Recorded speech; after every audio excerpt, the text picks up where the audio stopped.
Isn't the point of traveling to get away from it all? To feel the best you've ever felt? Then maybe you should check out Aruba. You'll spend your time relaxing on cool, white, sandy beaches and floating in healing blue water. You'll meet locals brimming with gratitude for an island that redefines what a paradise can be. When your trip comes to an end, you won't need another vacation because you just had the vacation. That's the Aruba effect. Plan your trip at Aruba.com.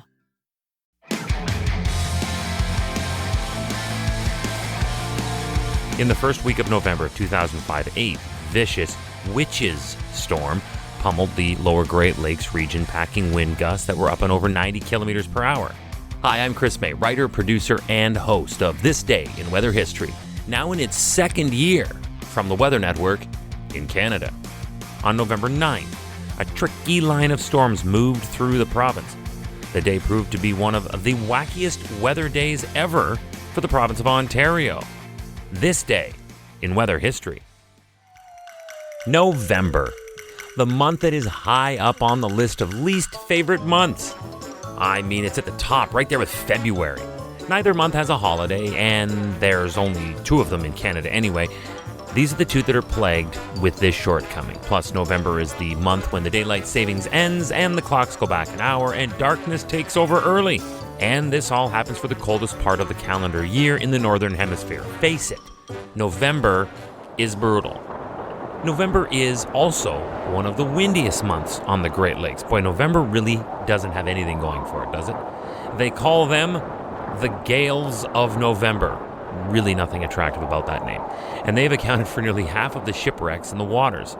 As a matter of fact, coming up tomorrow on the November 10th episode of this podcast, we cover the November gale that took down the Edmund Fitzgerald. So be here for that for sure. How is this anomaly so prevailing and so consistent? Well, it's like real estate. Location, location, location. The Great Lakes are right smack dab in the middle of 2 conflicting air masses, the cold Arctic dry from the north and the much warmer and saturated air from the tropics to the south.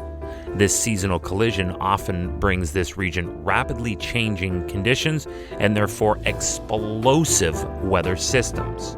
In November, the fall is giving way to winter, and the typical pattern is one where along the overriding jet stream, cyclones will develop from the northwest in the Columbia Mountains and then track south and eastward into the Great Lakes, where they then get an extra shot of energy from the relatively warm lake waters.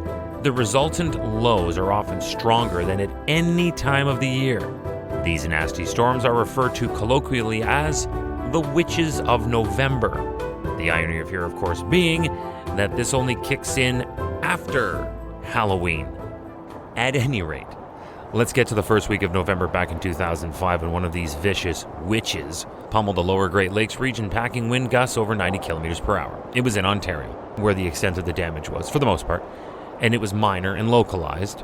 The city of Hamilton suffered trees being torn down, ripped hydro lines, recycling boxes and debris being blown all around, and downed traffic lights. Emergency crews were overwhelmed by hundreds of distress calls. The strongest winds were primarily reported at higher elevations and in exposed areas that were to the lee of the Great Lakes shores. Ontario's Hydro One reported as many as 70,000 customers who were without power across the province. And it was not just a Canadian story either. South of the Great Lakes, the storm spawned a deadly tornado in Indiana, and that killed 22 people. Then on November 9th, this day in weather history, another line of storms moved through the province, and this is where things turned on its head. The day proved to be one of the wackiest weather days ever in Ontario. Check this tapestry of torment out, if you will. First, in southwest Ontario on the Michigan border, Windsor's temperature climbed to a balmy 20 degrees. In southeast Ontario, in Canada's national capital, Ottawa, they suffered a round of freezing rain.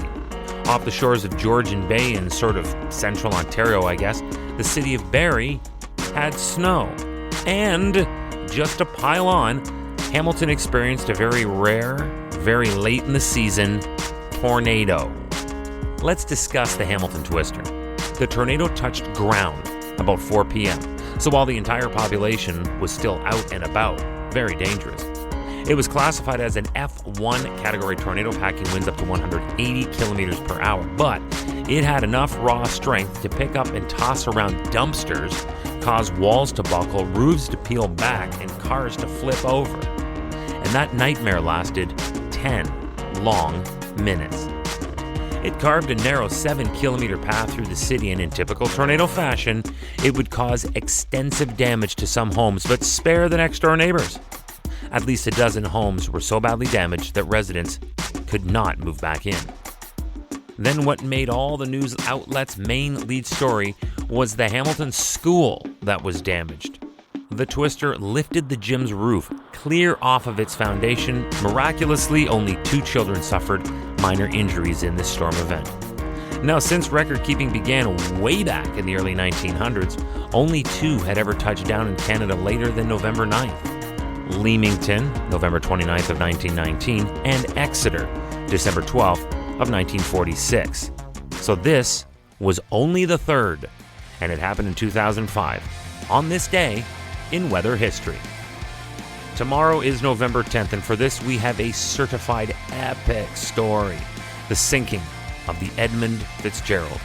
Remember that this episode will have an accompanying podcast video short that will be posted tomorrow to all Weather Network social media platforms and can also be found on our website, theweathernetwork.com/weather history.